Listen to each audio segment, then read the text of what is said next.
Rebonjour, rebonsoir avec moi, le gars des plantes. Donc aujourd'hui, un petit vidéo par rapport à la viande. Bien oui, on reste dans le véganisme. Est-ce que manger de la viande et les produits animaux est mauvais pour notre karma? Donc eating meat égale bad karma. On va regarder ça en détail, je vais vous expliquer mon point de vue là-dessus. Sans plus tarder, on commence. Donc tout d'abord, la définition du karma, c'est quoi exactement? Je vais vous la lire sans plus tarder. Donc c'est un principe de 3 grandes religions indiennes qui repose sur la conception que la vie humaine a comme maillon en fait d'une chaîne de vie. Donc chaque vie étant déterminée par nos actions en fait que la personne a fait durant les vies précédentes. Qu'est-ce que ça veut dire ce jargon-là? En fait, ça repose sur le principe de la réincarnation, de quand on va mourir, on va se réincarner en un autre être vivant, en une autre forme de vie sur notre planète. Donc il faut croire à ce concept-là. Puis quand on connaît ce principe-là et puis on veut faire en fait des actions au quotidien qui sont plus positives que négatives parce qu'elles vont affecter notre vie, notre prochaine vie en fait, c'est-à-dire quand on va mourir, notre vie en ce moment. Ça peut paraître complexe, mais c'est très simple. Autrement dit, c'est juste de bien agir au quotidien en ce moment parce qu'ils peuvent avoir un effet négatif comme positif durant notre prochaine vie. Un peu le même principe qu'avec le christianisme. Si, exemple, on est quelqu'un de bien sur terre durant notre vie, on s'en va au paradis, ou encore le contraire, donc si on fait des actes toujours négatifs, toujours méchants, bien on s'en va en enfer. Donc c'est un peu le même principe, sauf qu'à place du paradis, enfer, c'est le principe de réincarnation.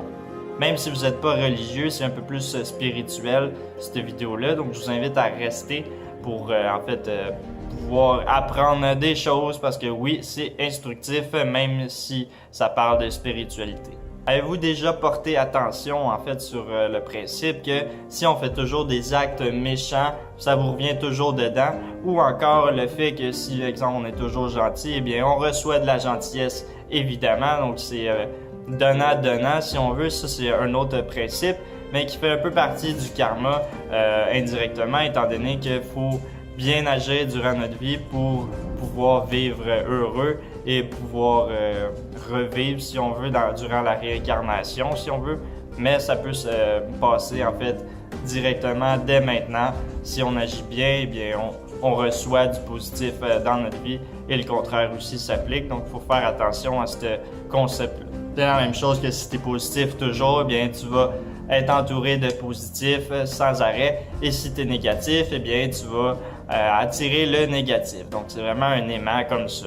Il y a d'ailleurs plusieurs livres qui ont été écrits sur le sujet, donc la loi de l'attraction, donc tu attires ce que tu es, tu attires ce que tu penses, dont le livre qui me vient en tête tout de suite à l'instant, c'est Le Secret, qui a été vendu dans des milliers, si ce n'est pas des millions d'exemplaires jusqu'à maintenant. Il a été traduit aussi en plusieurs langues, si je ne me trompe pas, si je ne m'abuse.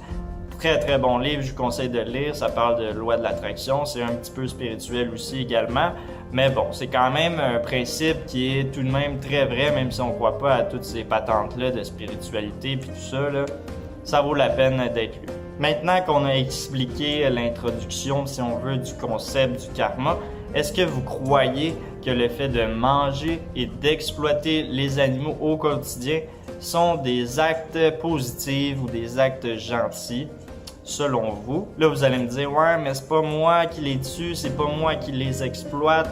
C'est quand même vous qui payez à la fin pour faire tourner cette roue-là. C'est dur à avaler, plus que leur chair, mais tout de même, c'est la vérité. Au même principe que lorsqu'on paie quelqu'un pour tuer un autre être humain, eh bien, ça nous rend complices étant donné qu'on paie cette personne-là pour faire le travail qui est malsain à notre place. Est-ce que vous croyez que ces actions encouragent le respect envers la nature, la non-souffrance et la gentillesse? Si tuer un être humain ou payer quelqu'un pour le faire à notre place, c'est vraiment la chose la plus grave à faire sur notre planète, donc la chose en haut de l'échelle en termes de gravité. Est-ce que vous pensez que le même principe, mais qui s'applique aux animaux, a une conclusion différente? Si une fois durant notre vie, c'est grave de payer quelqu'un pour le faire ou de le tuer de nos propres mains, alors le faire durant toute notre vie, qu'est-ce que c'est? De plus, en sachant très bien que c'est non nécessaire à notre survie, et puis en les supprimant en fait de notre alimentation, on est plus en santé, pourquoi est-ce qu'on voudrait continuer à promouvoir cette exploitation-là? On n'a pas besoin d'être religieux ou de croire à certaines choses spécifiques pour en fait savoir que le fait de minimiser au strict minimum la souffrance qu'on donne aux autres, à autrui, nous rend en fait une meilleure personne en tant que telle, étant donné qu'on cause le moins de dommages possible durant notre passage sur Terre. On n'a pas besoin d'être religieux ou de croire à certaines absurdités ou d'être plus spirituel. Toutes les personnes qui ont moindrement un cerveau, une logique, c'est très bien qu'en créant le mal, on devient malsain en tant que tel, et en créant le positif, on devient une meilleure personne. C'est pas plus compliqué que ça, là. C'est vraiment une loi qui s'applique, non écrite, qui est très simple puis qui fait du sens. Puis pas besoin d'aimer les animaux non plus, juste à comprendre que les animaux d'élevage ont le droit à leur liberté et à vivre tout comme vos chiens, vos chats et vos animaux de compagnie.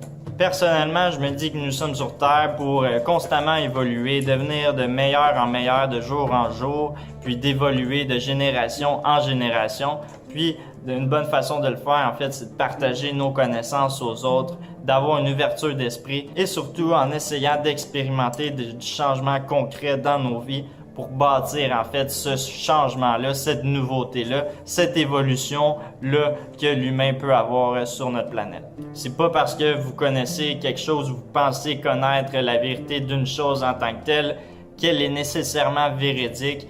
Faut creuser, faut aller chercher des sources fiables. Même moi, je me fais prendre par le sujet en fait. Des fois, je pense que je sais quelque chose, mais au final, c'est carrément le contraire. Donc, c'est pour ça qu'il faut aller chercher des sources fiables. Ne pas croire tout ce qu'on se fait dire pour, en fait, évoluer puis bâtir quelque chose de solide. Pour ça, il faut vider notre verre d'eau ou notre bouteille d'eau dans mon cas et le remplir avec du nouveau liquide que nous pensons qui est le plus sain à nos yeux, comme un smoothie ou un jus vert. Non, mais sans niaiser, c'est une métaphore. Puis, en fait, c'est juste de vider nos connaissances pour, en fait, apprendre de la nouveauté, de la chose véridique, une nouvelle philosophie, une nouvelle psychologie qu'on va apprendre à travers nos actes ou notre culture, ce qu'on apprend et tout ça, pour, en fait, vivre une vie meilleure et évoluer en tant que personne. On est chanceux, les êtres humains, on a un cerveau exactement pour ça, pour réfléchir par nous-mêmes, pour essayer de remettre en question nos habitudes. C'est pas tous les animaux, ben oui, on est des animaux, qui peuvent faire ça, qui peuvent en fait s'auto-instruire et puis en fait repenser à des concepts qu'on nous a appris durant notre école ou durant notre jeunesse pour en fait essayer de nous mouler dans un certain moule spécifique pour en fait créer chaque personne pareille. Faut se poser des vraies questions. Est-ce que vous pensez que ça fait du sens selon vous?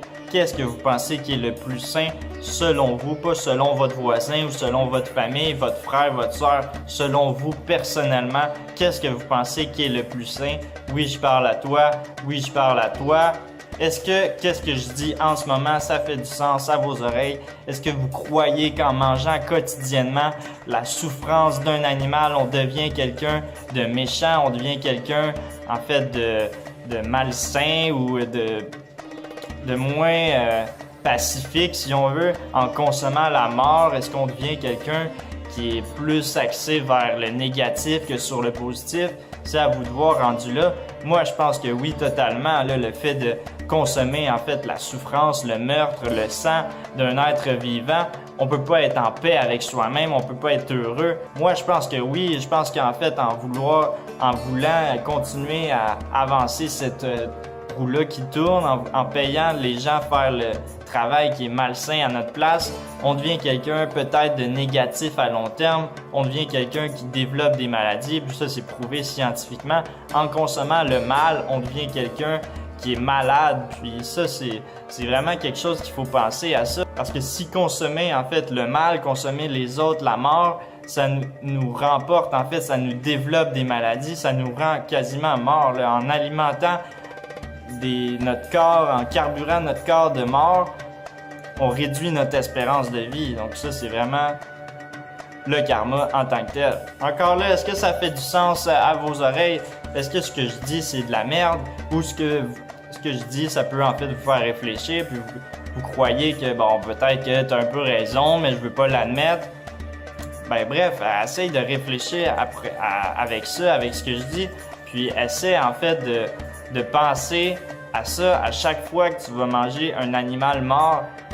Essaie d'avoir ça sur ta conscience que peut-être qu'en fait c'est malsain, puis que je dois changer mes habitudes alimentaires pour devenir quelqu'un de plus pacifique, de plus posé, de plus sain, de plus positif.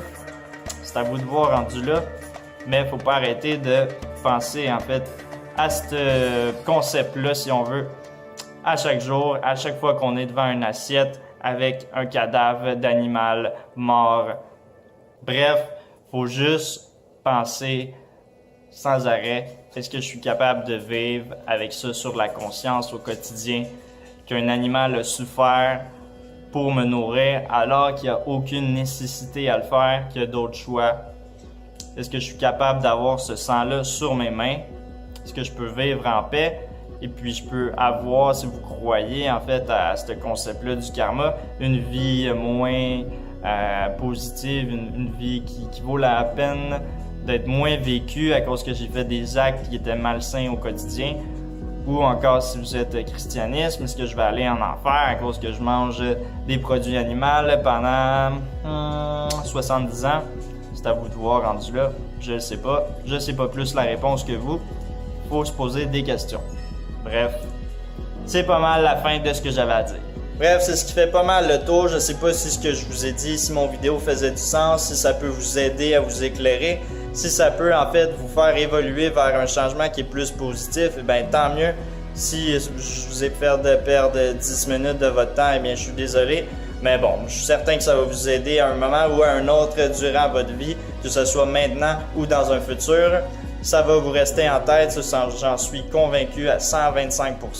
Comme à l'habitude, j'aimerais bien ça que vous me laissiez un petit pouce pour me faire savoir que vous avez aimé mon vidéo. Laissez-moi un commentaire si vous avez quelque chose à dire sur le sujet. Abonnez-vous pour ne pas rater mon contenu et surtout pour m'aider à grandir ma chaîne davantage. Et puis partagez mon vidéo aussi si ça vous donne envie en fait de partager ce que je dis avec les autres. Vous n'êtes pas obligé, mais encore là, ça m'aide grandement. Et n'oubliez pas, les animaux sont nos amis et on ne mange pas nos amis. Alright, peace.